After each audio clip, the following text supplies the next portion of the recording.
Olá pessoal, tudo bem com vocês? Hoje nós estamos de volta aqui no nosso terceiro vídeo da nossa microsérie sobre xadrez. E essa série é produzida para o nosso ambiente virtual de aprendizagem da escola do Centro de Ensino São José de Ribamar, da cidade de São José de Ribamar. Pois bem, hoje nós iremos falar sobre o movimento das peças de xadrez. Vocês aí já assistiram os dois vídeos, já ficaram sabendo um pouco sobre a história do xadrez, como que ele surgiu. Teve um exercíciozinho para vocês fazerem no primeiro vídeo. No segundo, a gente falou sobre o posicionamento das peças no tabuleiro. E hoje a gente vai falar sobre a movimentação das peças, ok? Então eu vou começar falando sobre a peça mais importante do jogo e seu movimento. Vocês, agora, nesse exato momento, vocês já sabem qual é a peça mais importante do jogo de xadrez, que é o nosso queridíssimo rei. O rei é a peça mais importante, ele representa o poder no jogo de xadrez, e ele é a mais importante. Entretanto, ele não é a peça mais móvel, ou seja, ele não tem a maior mobilidade no tabuleiro de xadrez. O rei, pessoal, ele pode se mover em todas as direções, mas apenas uma casa. E como é que eu vou fazer essa representação para vocês? Eu vou representar da seguinte forma: vou pegar esses peõezinhos adversários aqui, e vou posicioná-los aqui para que a gente possa ter uma noção de como que esse rei pode se movimentar. Ok, terminei. Pois pronto, o rei ele pode se mover para frente, ele pode se mover na diagonal, ele pode se mover para as laterais e ele pode se mover para trás direto ou nas diagonais. Ele se move em todas as direções, apenas uma casa. Ok, pessoal? O rei, como eu já estou falando para vocês, e na maior parte dos vídeos que vocês forem pesquisar, para vocês se interarem mais aí na internet, pelo YouTube, o rei ele é a peça mais importante, ele é aquela peça que tem que ser capturado, ou seja, quando a gente coloca o rei em uma situação que ele não tem mais escapatória, o jogo do xadrez tem fim, aquela partida tem fim. Então, o movimento do rei é esse, ele se move em todas as direções, mas apenas uma casa.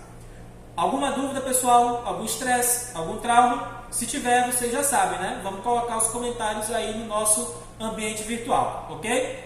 Próxima peça. Volta tudo, pode dar um pause nessa hora. Eu não entendi, Jonathan, se você cercou ele.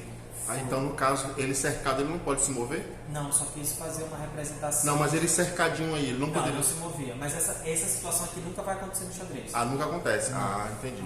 Foi só uma representação de onde ele pode... Ah, entendi.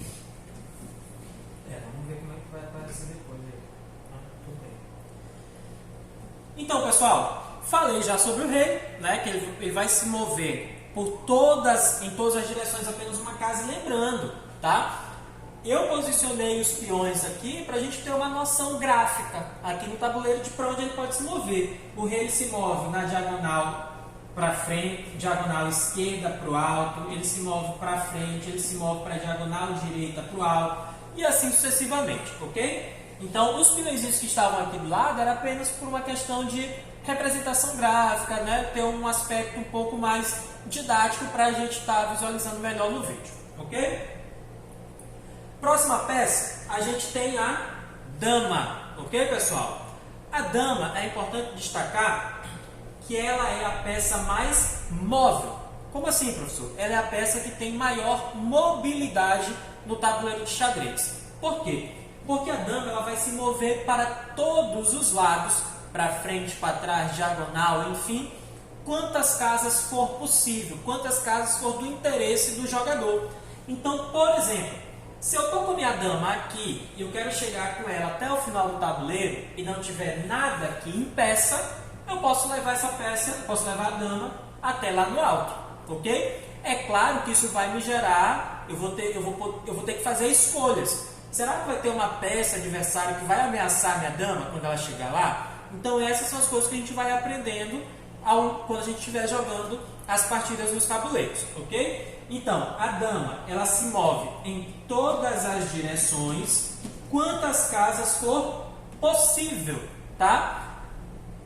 Se é possível jogar até o final, mas se eu quiser, eu só movo uma casa, ok? Não tem problema. Eu não preciso avançar até o final só porque tem essa possibilidade. Tudo bem, pessoal? Falei do rei, falei da dama, agora eu vou falar da torre. A torre, como a gente viu nos vídeos anteriores, ela está posicionada lá nas casas mais do canto do tabuleiro, né? Na casa A1, na casa H1, na casa A8 e na casa H8. É o posicionamento originário delas, né? As torres, elas vão se mover na horizontal e na vertical. Quantas casas for possível. Elas tanto avançam como recuam, ok? Então as torres, elas também têm um alto poder de mobilidade no tabuleiro, ok? Vertical e horizontal é o movimento da torre, ok, pessoal? A gente vai partir agora, a gente vai falar agora sobre o cavalo. O cavalo, ele é uma peça bem interessante no jogo de xadrez. Primeiro porque é a única peça que salta. É a única peça que salta. Então, como eu já falei da dama, do rei, eles são peças que, se tiver uma peça no caminho delas, elas não conseguem avançar. Diferente do cavalo. O cavalo, ele tem a propriedade do salto. E por que ele tem essa propriedade do salto? Porque o movimento do cavalo é um movimento em L. E aí eu vou mostrar para vocês aqui, com os nossos queridos peões, né, que eles vão nos ajudar nisso. O movimento do cavalo é esse aqui, pessoal. Eu tenho um movimento em L. Ok? Eu vou contar 1, 2, 3 casas. E aí eu vou fazer esse L aqui. Esse L, ele pode ser tanto para um lado como para o outro. Tá? Então eu posso ter 1, 2, 3. Eu não quero ir para lá, eu quero ir para o lado direito. Ok? Não tem problema. Se eu tiver em alguma situação de jogo essa configuração aqui, dos peões adversários e meu cavalo aqui, o que vai acontecer com esse cavalo? Esse cavalo, ele vai fazer o movimento em L e vai capturar somente a peça na casa que eu costumo chamar de bote. Ou seja, o cavalo tem que dar o bote certeiro, ok? Essas duas peças que estavam no caminho do cavalo são peças saltadas. O cavalo passou por cima delas, mas não mexeu com elas. Ele só vai capturar a peça lá da casa final, ok? Outro detalhe importante, pessoal, que esse L, né, esse movimento do cavalo, ele não precisa ser necessariamente aqui, tudo bem? Então, se a gente basta conferir, eu posso fazer esse movimento para cá, olha só. 1, 2, 3. Ixi, corta, tudo errado aí. Eu posso fazer o movimento do cavalo para cá, ó. 1, 2, 3.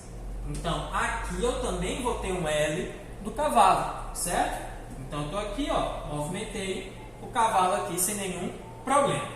Eu vou usar todos os peões agora para a gente poder ter uma noção de onde que esse cavalo pode alcançar. Ok, pessoal? Então, estou aqui, ó, utilizando os peões apenas para que eu tenha uma representação gráfica dos movimentos do cavalo.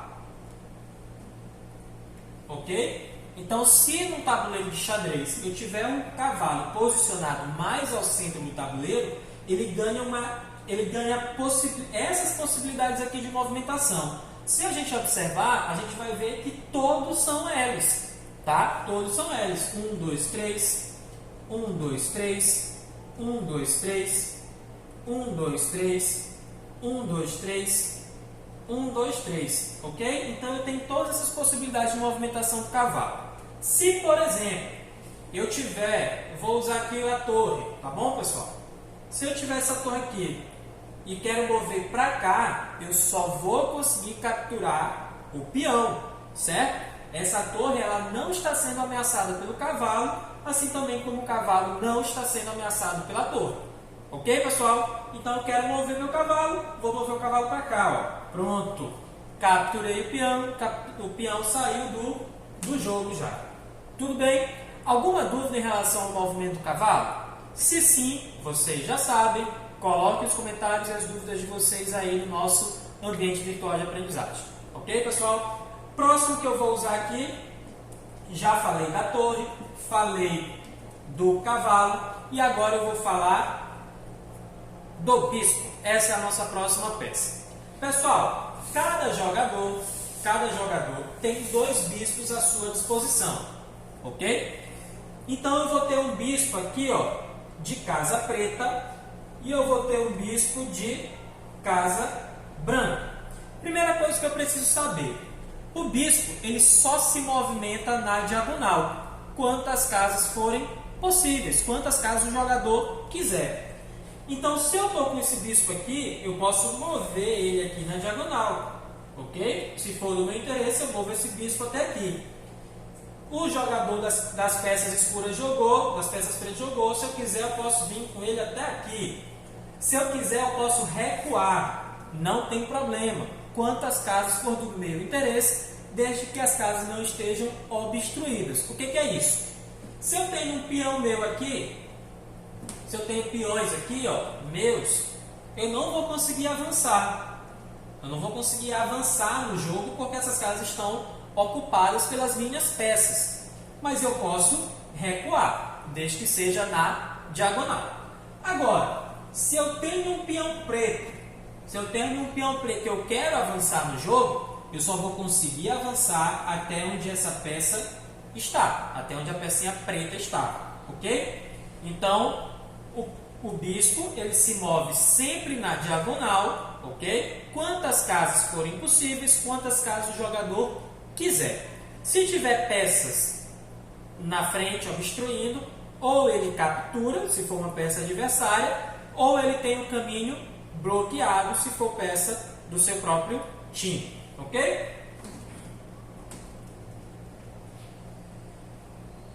E bora lá, voltei, tá? Essa aí tu vai cortar. Mais um peão morto. Bom, pessoal, por último, mas não menos importante, a gente vai falar sobre o peão. É importante destacar que o peão ele é peça considerada uma peça mais fraca, de menor valor, mas ela é uma peça cheia de particularidades, tá? Mas vamos com calma, ok? Então, a gente já sabe que no posicionamento do tabuleiro, a gente vai ter todos os peões à frente. Os 8 peões são posicionados à frente, né, da torre, do cavalo, do bispo, da dama e do rei, ok? Então, qual é o movimento do peão? O peão, pessoal, ele só vai se mover para frente. O peão só se move para frente. Mais uma vez, pessoal, bora lá. O peão só se move para frente. Só que tem um detalhe, e aí a primeira particularidade do peão. No primeiro movimento de cada peão no tabuleiro, ele pode se mover até 2 casas.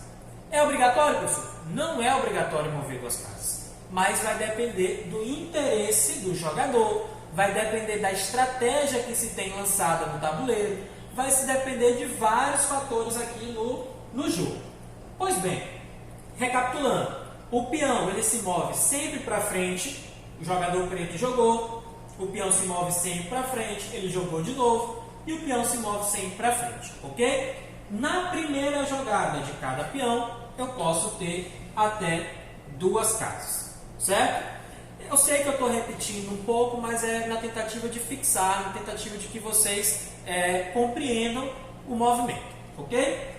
Segunda coisa, todas as peças capturam, mas o peão ele só captura na diagonal, ok? Então, se o peão ele está aqui, eu posso movê-lo tanto para frente, como eu tenho a possibilidade, neste caso, de mover o meu peão na diagonal para fazer uma captura, ok?